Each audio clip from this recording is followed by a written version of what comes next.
अनुकंपा चाहते हैं।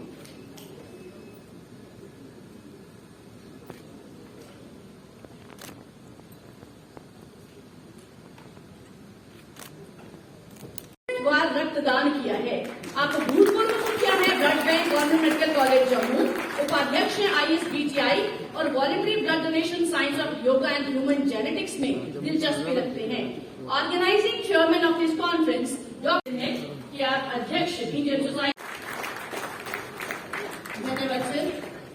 तो इसलिए नहीं कि हमारे पास सोना था, सोना क्यों आया ये जानने की जरूरत है। जब पूरी दुनिया को नेविगेशन का ज्ञान नहीं था तो हिंदुस्तान के लोग मैथमेटिक्स के आधार पर दुनिया के उन तमाम देशों तक अपने पानी के जहाज लेकर पहुंचते थे और जो स्टील हम पैदा करते थे शायद दुनिया में उस तरह का स्टील कहीं नहीं था। अभी जो इनको इतिहास जिन्होंने कभी पढ़ा होगा ऐसे निशान दुनिया के अनेक समुद्र तलों को मिलेंगे जो भारतीय निशान है। सोना हमारे लोग ले जाते थे, अरे लोहा और सोना लेकर के आते थे। ये काल कारणवश गुलामी के काल में मुझे लगता है जो नॉलेज इकोनॉमी हमारी थी जिस दिशा में फिर से अग्रसर हुए, मुझे लगता है कहीं न कहीं हम पीछे रह गए और इसके कारण आज हम दुनिया के दूसरे देशों से मदद ले रहे हैं। मैं विषय से भटक गया था। ये सच है कि एक ब्लड बूंद की बूंद में सारे का सारा हेल्थ यूनिवर्स और उसका डेवलपमेंट समाया हुआ है और इसीलिए कहते हैं कि 1 drop of blood covers the entire health universe. ये भी उतना ही सच है कि हेल्थ सेक्टर में जितने भी शोध हो रहे हैं, जितनी रिसर्च हो रही है, उसमें सबसे बड़ी हिस्सेदारी रिएक्शनरी ट्रीटमेंट की है। मेडिकल रिसर्च ये दूसरी समस्या ये है, कुल बजट का मात्र 2% डायग्नोस्टिक रिसर्च पर खर्च किया जाता है। मुझे लगता है कि ये कॉन्फ्रेंस है या इस तरह के लोग यहाँ इकट्ठे हैं और वक्त आ गया है कि हमारे देश के सामने जो चुनौती है, करंट हेल्थ सिस्टम को रिएक्टिव सिस्टम से निकाल कर कैसे प्रोएक्टिव सिस्टम की तरफ हम ले जाएं और उसी हिसाब से हेल्थ बजट में भी परिवर्तन किया जाए, यह समय की आवश्यकता है।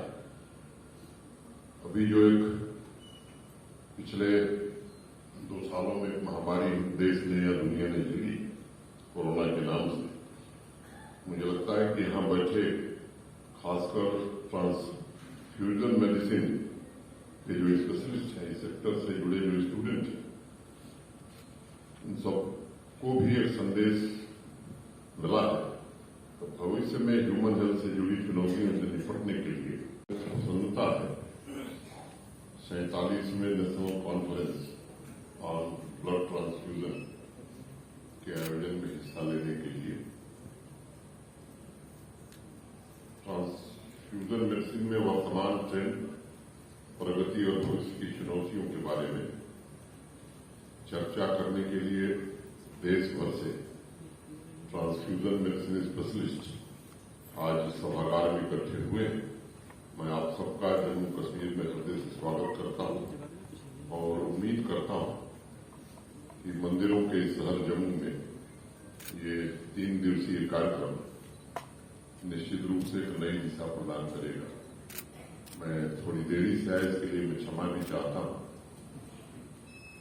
कार्यक्रम का स्वरूप जो था उसमें मुझे अंत में बोलना था, लेकिन मुझे लगा कि जैसे टेलीविजन में कोई बढ़िया सीरियल आप देखते हैं तो विज्ञापन पहले आता है, सीरियल बाद। तो मैं विज्ञापन के तौर पर ही उपस्थित हूं। मुझे लगा कि सीरियल का आनंद आप बाद में विज्ञापन पहले ही देख लें ताकि आपको दिक्कत न हो। इसलिए मैंने आग्रह किया कि मुझे पहले ही अपनी बात करने का अवसर दिया जाए। अभी आपके समक्ष अनेक विशेषज्ञ विचार रखेंगे ब्लड डोनेशन को लेकर के, ट्रांसफ्यूजन को लेकर के। यहाँ अधिकांश वे लोग उपस्थित हैं जो इंसान के जीवन को बचाने में अपना योगदान देते हैं और इस लड़ाई में सक्रियता से जुटे हुए हैं। आंकड़ों के मुताबिक हर चौथे व्यक्ति में से एक व्यक्ति अपने जीवन में कभी न कभी ऐसा समय आता है कि उसे ब्लड ट्रांसफ्यूजन की जरूरत पड़ती है। डॉक्टर रैना को मैं सुन रहा और बताया भी गया, तो ये परोपकारी चेहरे हैं हमारे समाज के। तकनीकी रूप से अगर देखेंगे तो पिछले 75 सालों में देश में हमारे और दुनिया में हेल्थ सेक्टर में बहुत प्रगति हुई, ऐसा लोग कहते हैं। मैं थोड़ा इससे भिन्न मत रखना। हमारे देश में मेडिकल साइंस आज नहीं, बहुत पहले जब दुनिया के दूसरे देशों में उस तरह की प्रिसाइज सर्जरी नहीं होती थी तो हिंदुस्तान में होती थी। और अगर दुनिया में हम सोने की चिड़िया के नाम से जाने जन्मदिन हो या राष्ट्रीय पर्व, वो अवश्य ब्लड डोनेट करें, दूसरे की जान से बचा सकते हैं और मानव जाति की सबसे बड़ी सेवा कर सकते हैं। मैं सभी शैक्षिक संस्थाओं से भी विनम्रतापूर्वक अनुरोध करूंगा कि हमारे डॉक्टर्स, नर्सिंग स्टाफ लोगों को स्वस्थ रखने, लोगों की जान बचाने के लिए दिन रात सेवा में जुटे हैं। उन्हें आपके सहयोग की जरूरत है और आप सभी मिलकर ब्लड डोनेशन की नेक पहल के लिए लोगों को प्रेरित करें। मैं आप सभी को एक बार पुनः इस कॉन्फ्रेंस की सफलता के लिए शुभकामनाएं देता हूं और उम्मीद करता हूं कि आने वाले 3 दिनों में जो रोडमैप आप बनाएंगे वो केवल जम्मू कश्मीर में नहीं बल्कि देश में लोगों की जिंदगी बचाने में मदद करेगा, नई उपलब्धियां हासिल करेगा।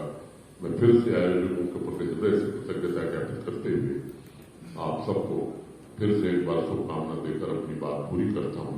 धन्यवाद।